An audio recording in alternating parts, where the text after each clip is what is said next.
안녕하세요. 좋은 아침입니다. 오늘은 고린도전서 14장에서 16장까지인데요. 어제 우리가 13장에서 그 은사 얘기를 잠깐 했었지 않습니까? 오늘은 방언과 예언에 대한 은사에 대해서 말하고 있고, 어찌 보면 방언보다는 예언을 더 좋게 말하는 것처럼 보이기는 해요. 자, 근데 바울의 핵심은 뭐가 좋고 나쁘고 이게 아니고 그냥 딱 하나입니다. 뭐냐면 이 은사가 공동체에 유익을 주느냐, 요건 거죠. 자, 여러분 방언은 어떤가요? 방언이 뭐죠? 방언은 성령님이 우리 영을 사용해서 하나님께 올려드리는 기도지 않습니까? 근데 통역의 은사가 없으면 나 자신도 내가 하는 방언의 기도의 내용을 모르거든요. 자, 그럼 이 방언 기도가 나에게 유익을 주는 건가? 네, 유익을 준답니다. 왜냐하면 나는 지금의 내 수준에서 어찌 보면 틀린 생각을 가지고도 막 기도를 할 수도 있잖아요. 하지만 방언은 성령님께서 내 영을 움직여서 하나님께 드리는 기도이기 때문에 내용을 나 자신은 모르지만 영은 하나님과 직접 연결되기에 이 기도는 당연히 나에게 유익하다고 하는 거죠. 자, 그래서 바울이 4절에서 방언을 말하는 자가 자기의 덕을 세우고 라고 말하고 있는 거예요. 자, 근데 방언으로 기도하면 다른 사람이 알아듣습니까? 못 알아듣습니까? 못 알아듣지 않습니까? 그러니까 못 알아듣다 보니까 함께 이제 기도하면 아멘으로 화답도 못 해주니까 이제 바울은 통역이 없는 방언은 듣는 사람에게는 아무 유익이 안 된다라고 얘기하고 있는 거예요. 반면 예언은 어떤 은사인가요, 여러분?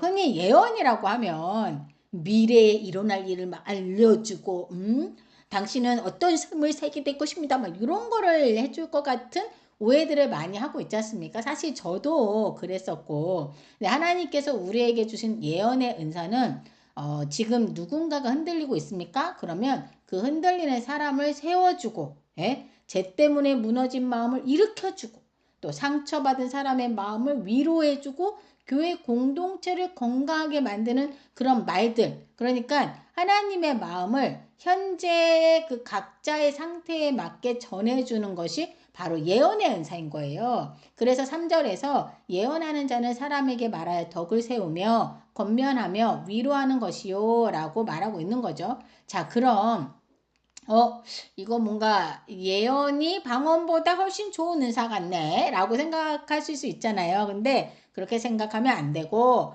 지금 바울이 뭐가 더 좋고 나쁘다 라고 말하는 게 아니고 이 은사가 교회를 세우는가, 공동체에 유익이 있는가, 아니면 혼란을 주는가, 요걸 지금 말하고 있는 거거든요.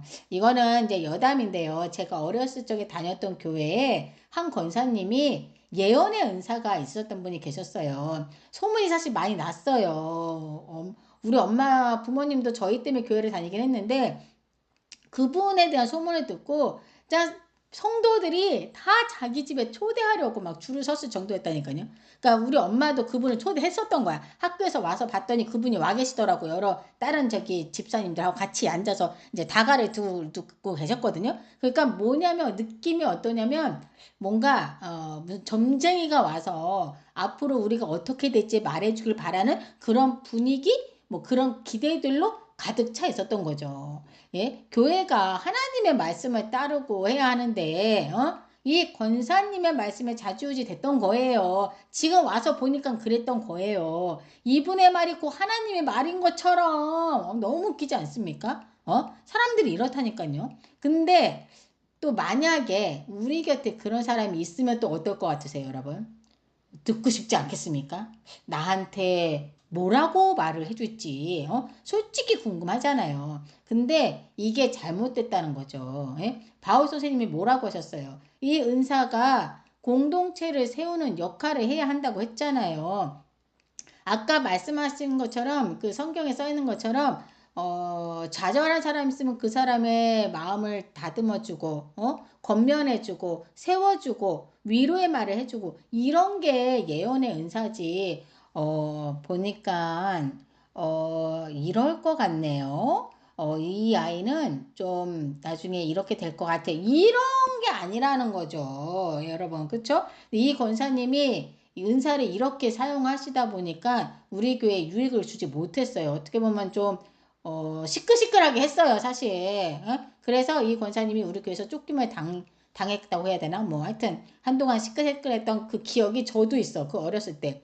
자, 지금도 계속 기억나는 그분이 우리 엄마한테 저에 대해서 말해준 게 있었어요. 그러니까 제가 그때 학교에 와서 그 옆에 앉아서 쪼그리고 앉아가지고 이렇게 듣고 있었거든요. 근데 그때 제가 어렸을 때 굉장히 얌전했어요. 근데 뭐 하여튼 그 집 권사님이 이렇게 저에 대해서 얘기를 해준 게 있어요. 뭔지 궁금하시죠, 여러분? 예? 궁금하면 500원, 500원.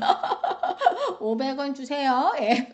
자, 다시 정리해보면 바울 선생님은 예배에서 방언을 사용할 때는 통역이 있으면 하고 그렇지 않으면 잠잠하다 하라 라고 가르치고 계신 거예요. 왜요? 예배가 질서와 사랑 안에서 세워져야 하니까. 그리고 14장의 결론은 은사는 드러내는 것이 아니라는 거예요. 아니고 어떻게 하라고? 세우는 것이라는 거죠. 자, 고린도 교회가 필요했던 것은 더 많은 은사가 아니라 은사를 올바르게 사용하는 성숙함이 있어야 했다라는 거죠. 그래서 바울은 마지막에 그런즉 내 형제들아 예언하기를 사모하며 방언 말하기를 금하지 말라. 모든 것을 품위 있게 하고 질서 있게 하라라고 말하면서 14장이 마무리가 되는 겁니다. 자, 이제 15장으로 가보시면 어메 15장 왜 이렇게 긴 거야? 이렇게 생각하실 거예요. 저도 깜짝 놀랐네요. 길어가지고. 예, 도대체 바울 선생님이 왜 이렇게 길게 장황하게 도대체 뭘 말씀하신 걸까 하는 궁금증이 생기죠? 예? 안 궁금하시다고요? 예, 그럴 수도 있죠. 예, 예. 근데 도대체 고린도 교회에 또 어떤 문제가 있었길래 이렇게 장황하게 썼는지 그래도 한번 들여다 봅시다요. 자, 15장의 부제목을 보시면 그리스도의 부활이라고 적혀 있거든요. 자, 이 15장은 기독교 신앙의 중심, 바로 부활에 대해서 바울 선생님이 얘기를 해주시고 계신 거예요. 자, 그럼 바울 아저씨는 왜 이렇게 길고 장황하게 썼던 걸까? 고린도 교회가 이 부활에 대해서 믿지 않기라도 했던 걸까? 예, 맞습니다, 여러분. 이 교회 안에서는 부활을 의심하는 성도들이 많았던 거예요. 왜냐하면 이 시대가 전반적으로 어떤 사고였냐? 육체는 악하고 영혼은 선하다. 그래서 아무리 육체가 악한 짓을 하던 음행을 하던 상관없다. 육체의 죄가 우리의 영혼에 영향을 주지 않는다라는 사고가 많았고, 그래서 죽은 사람의 몸이 다시 살아난다는 이 기독교의 메시지가 너무 비과학적이고 너무 이상한 주장처럼 들렸던 거죠. 네, 보세요. 이 당시 고린도 교회 사람들은 어떻게 생각했냐면 죽으면 우리의 영혼이 천국에 가는 것이지 육체는 그냥 땅속에 묻히고 썩어 없어지는 거라고 생각했던 거예요. 자, 여러분들의 생각은 어때요? 여러분들은 어떻게 알고 계셨어요? 왜냐하면 제가 이 질문을 왜 하냐면 저도 이렇게 생각했어요. 우리 목사님하고 사모님이 들으면 기함을 하지 않을까 싶은데요. 아니 그냥 아주 단순하게 몸이 부활한다는 말을 그냥 그렇게 많이 들었음에도 불구하고 그냥 몸이 부활한다고 생각을 하지 않고 이 몸을 지금의 육체로 받아들이지 않고 그냥 나의 영혼이 천국에 간다라고 생각했던 것 같아요. 제가 물론 그렇기에 육은 악하니 죄를 지어도 전혀 상관이 없다. 이런 생각은 당연히 없어요. 안 했어요. 그런데 내 육체도 똑같이 부활한다라는 생각은 못 했던 것 같더라고요. 오늘 생각해 보니까. 그래서 제가 사실 깜짝 놀라가지고 한참을 15장에서 머물러 있게 된 거예요. 44절을 보시면 육의 몸으로 심고 신령한 몸으로 다시 살아나니 육의 몸이 있은즉 또 영의 몸이 있느니라 라고 적혀있죠. 그러니까 저는 그냥 너무 단순하게 신령한 몸은 그냥 우리의 영혼이라고 생각했던 것 같아요. 제가 오늘 15장을 공부해서 정신이 바짝 들더라고요. 어머, 내가 도대체 뭘 어떻게 성경을 읽었던 거야? 막 이런 생각이 들더라고요. 자, 봅시다. 바울 아저씨는 지금 15장 전체를 사용해서 부활의 진실, 부활의 증거, 그리고 부활의 의미를 다시 말해주고 있는데 먼저 복음의 핵심을 말하는데 3절 이하부터의 내용이 뭐냐 하면 내가 받은 것을 먼저 너희에게 전하였느니 이는 성경대로 그리스도께서 우리 죄를 위하여 죽으시고 그쵸? 장사 지낸 바 되셨다가 성경대로 사흘 만에 다시 살아나사 게바 즉 베드로에게 보이시고 후에 12제자에게와 많은 사람들에게 보이셨다. 게다가 그 중에 많은 사람들이 아직도 살아있고 7절에 야고보에게도 보이셨으며 맨 나중에 만삭되지 못하여 난 자 같은 내게도 보이셨느니라 라고 바울이 말하고 있거든요. 여기서 말한 야고보는 예수님을 믿지 않았던 예수님의 친동생을 말하는 거거든요. 지금 바울은 명확하게 예수님이 성경대로 부활하셔서 실제 많은 사람들에게 나타나셨고 그래서 우리가 직접 예수님을 만났다라고 증언하고 있는 거예요. 한마디로 부활은 신화나 상징이 아니라 역사적 사실임을 말하고 있는 거죠. 자, 그리고 나서 바울은 부활이 없으면 우리의 믿음은 헛것이고 우리가 세상에서 가장 불쌍한 사람들이다 라고 얘기하는 거예요. 부활이 없으면 죄의 문제도 해결되지 않고 영원한 소망도 없다는 거죠. 그리고 우리가 이 박해를 받으면서 전파하는 것도 다 헛것이고 너희의 믿음도 다 헛것이라는 거예요. 맞지 않습니까? 부활이 없다면 그냥 이 세상에서 살아있다가 그냥 죽는 건데 그럼 우리가 이렇게 살 이유가 없죠. 먹고 마시고 즐기며 살아야죠. 안 그렇습니까? 하지만 예수님의 부활은 확실히 역사적 사건이고 그 예수님의 부활의 첫 열매가 되셨으니까 첫 열매가 있다는 건 그 뒤에도 열매가 반드시 열린다는 거잖아요. 즉 예수님이 부활하셨다는 사실은 우리도 반드시 부활한다라는 보증인 거예요. 21절에 사망이 한 사람으로 말미암았으니 죽은 자의 부활도 한 사람으로 말미암는도다. 자, 22절 아담 안에서 모든 사람이 죽은 것 같이 그리스도 안에서 모든 사람이 삶을 얻으리라. 아멘입니다. 저는 이 말씀이 완전 공감되고 완전 이해되고 완전 맞다라고 생각이 들어요. 모두가 죽잖아요. 우리는. 안 죽는 사람 봤습니까 여러분? 왜 이렇게 됐죠? 아담의 죄로 인해서 모든 인류의 죽음이 들어왔잖아요. 근데 이제 우리 주 예수 그리스도의 부활로 인해서 그를 믿는 자들은 모두가 영원한 생명을 얻게 되잖아요. 예수님께서 첫 열매를 부활하셨으니까요. 근데 여기에서는 단 조건이 있어요. 예수를 믿는 자들만 영원한 생명을 얻을 수 있다는 거. 자, 그러면서 바울은 부활이 일어날 때 우리의 몸이 어떻게 변할지를 설명하는데요. 썩을 몸이 썩지 않는 몸으로, 약한 몸이 강한 몸으로, 죽을 몸이 영원한 몸으로 바뀌게 된다는 거예요. 자, 부활하신 예수님의 몸이 어땠어요, 여러분? 실제로 보이고 실제로 만질 수 있었죠. 그래서 만지라고 했잖아요. 제자들한테. 그리고 식사도 했어요. 그렇죠? 제자들과 대화를 했어요. 눈 맞춤을 하시면서. 그리고 문을 닫아도 들어올 수 있었고 그렇죠? 문이 닫혀 있는 상태에서 들어오셨잖아요. 이게 지금 우리가 변화될 수 있는 변화되는 모습이라는 거죠. 시간과 공간의 제약을 받지 않는 그런 몸으로 된다라는 거예요. 예? 저는 이런 생각도 들더라고요. 천국에 가면 그냥 영혼만 가도 되는 거 아닌가? 왜 굳이 몸도 함께 부활해야 되는 거지? 라는 생각도 사실은 조금 들었거든요. 그러니까 이거는 하나님께서 인간을 창조하셨을 때부터 원래 우리를 어떻게 만드셨어요, 여러분? 흙으로 몸을 빚으셨죠. 그리고 그 안에 생기를 넣으셨잖아요. 그러니까 하나님께서 창조하신 인간의 원래 모습은 몸 플러스 영혼이 함께 있는 게 바로 인간인 거예요. 그래서 몸 없이 영혼만 존재하는 것은 하나님의 창조 목적에서 불완전한 상태가 되는 거죠. 그래서 우리가 천국에 가면 영혼만 떠다니는 존재가 아닌 예수님처럼 부활의 몸을 입은 완전한 존재가 된다는 사실을 오늘 확실하게 정확하게 제가 알았네요. 예. 그냥 막연하게 영이 올라간다고 생각했던 거예요. 예? 그러니까 제가 이래요. 성경을 그렇게 많이 읽으면 뭐 합니까? 예? 대충 글자만 읽었던 거지. 이렇게 무지하다니 진짜 놀랍네. 놀라워. 이호편 놀랍다. 예. 아유 참 깜짝 놀랐어요. 15장 읽으면서 제가.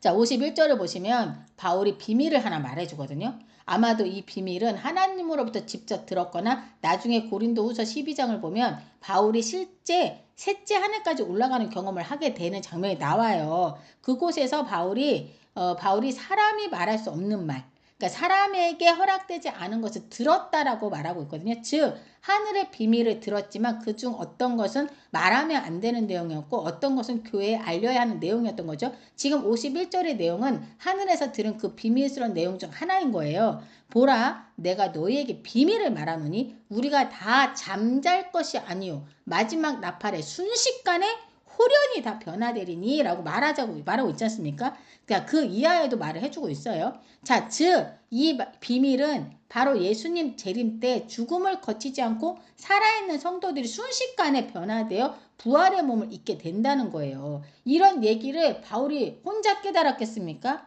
이거는 필히 하나님이 직접 계시해 주신 게 분명하다라는 생각이 들더라고요.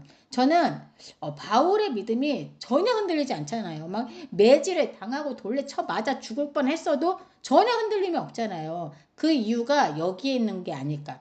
정확하게 예수님을 만났고 정확하게 하나님으로부터 비밀스러운 것도 다 들었기 때문이 아닐까. 막 이런 생각이 들었습니다. 자, 이제 바울은 15장 후반에서 사망아 너의 승리가 어디 있느냐라고 말하면서 예수님의 부활로 인해 죽음은 더 이상 끝이 아니라 하나님 나라로 들어가는 문이 되었다라고 선언하고 있는 거고, 마지막으로 바울은 58절에서 그러므로 내 사랑하는 형제들아 견실하며 흔들리지 말고 항상 주의 앞에 더욱 힘쓰는 자들이 되라. 이는 너희 수고가 주 안에서 헛되지 않은 줄 알미라 라고 말을 하면서 마무리를 짓고 있는 겁니다. 자, 우리가 오늘까지 본 고린도전서는 바울 사도가 3차 전도 여행 중 에베소에 머물러 있을 때 2차 전도 여행을 하는 동안 1년 반 동안 머무르며 세웠던 고린도 교회에 써서 보낸 편지였죠. 자, 이 편지에는 당시 여러 가지 문제와 분쟁이 있었던 고린도 교회 여러 문제에 대해 다 언급을 하면서 겉면의 말을 해줬고, 마지막 장인 16장에서는 예루살렘 교회를 위한 연보에 관해서 이야기하고 인사로 편지를 마무리 짓고 있거든요. 바울은 먼저 고난 중에 있는 성도, 특히 예루살렘 교회 성도들을 위한 연보에 관해 얘기를 해요. 그러니까 매주 첫날, 즉 주일에 모일 때 각자의 수입에 따라 헌금하여서 구제를 위해 모아두라고 말을 하고 있는 건데요. 이런 거 보면 헌금의 원리를 말해주는 것 같다는 생각도 들더라고요. 그러니까 특별히 믿는 형제 중에 어려운 사람이 있다면 성도와 교회는 당연히 힘을 다해 도와야 한다는 거죠. 이웃을 돕는 일이 헌금의 중요한 목적 중에 하나라고 말하고 있는 것 같지 않습니까? 이런 걸 보면 제가 출석하는 저희 교회는 진짜 헌금을 다 이런 용도로 사용하고 있는 교회 중에 하나라고 자부하거든요. 저희 교회는 사실 가정이 몇 가정 안 되는 작은 교회예요. 근데 저희들의 헌금의 대부분은 선교나 다른 교회에 도움을 준다거나 후원 등으로 거의 다 사용되고 있고, 저희 목사님도 이게 뭐 사역비 못 받으세요. 거의 자비랑으로 일을 하시면서 사용하고 계시거든요. 근데 솔직히 지금의 교회들 보면은 그 교회가 멀쩡하게 있는데도 자꾸 막 건축을 하고 막 건축 헌금 막 이런 걸 돈을 다 그런 데다 막 쓰는 거를 진짜 많이 보는 것 같아요. 그래서 그게 좀 저도 이렇게 좋게는 보이지는 않는 것 같더라고요.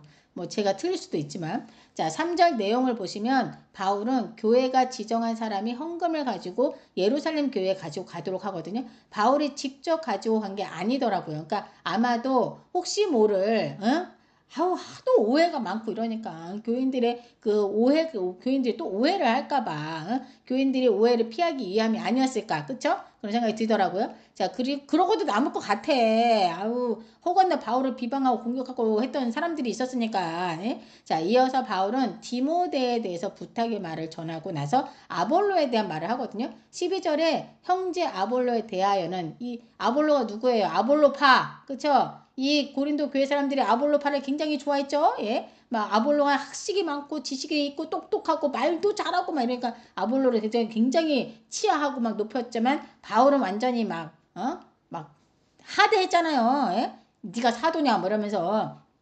12절에 분명하게 얘기하는 거예요. 형제 아볼로에 대하여는 그에게 형제들과 함께 너희에게 가라고 내가 많이 권하였을 때 지금은 갈 뜻이 전혀 없으니 기회가 있으면 가리라 라고 말하고 있죠. 그러니까 아볼로가 왜 안 갔겠어요, 여러분?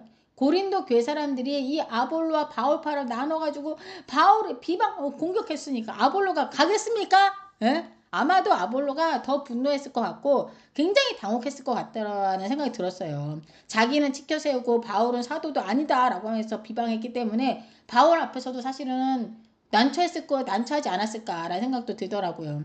그리고 고린도 교회 소식을 전한 스데바나 집안을 칭찬하면서 그들이 여기 와서 너희들의 소식을 전했기에 너희와 나 사이의 마음을 시원하게 해줬다라고 말하고 있는 거예요. 역시 문제가 있으면 그걸 숨기고 쉬쉬할 게 아니라 다 드러내서 뭐가 문제이고 어떻게 고칠지 차라리 함께 터놓고 얘기하는 게 더 유익이지 않나라는 그런 모습을 보여주고 있다라는 생각이 들더라고요.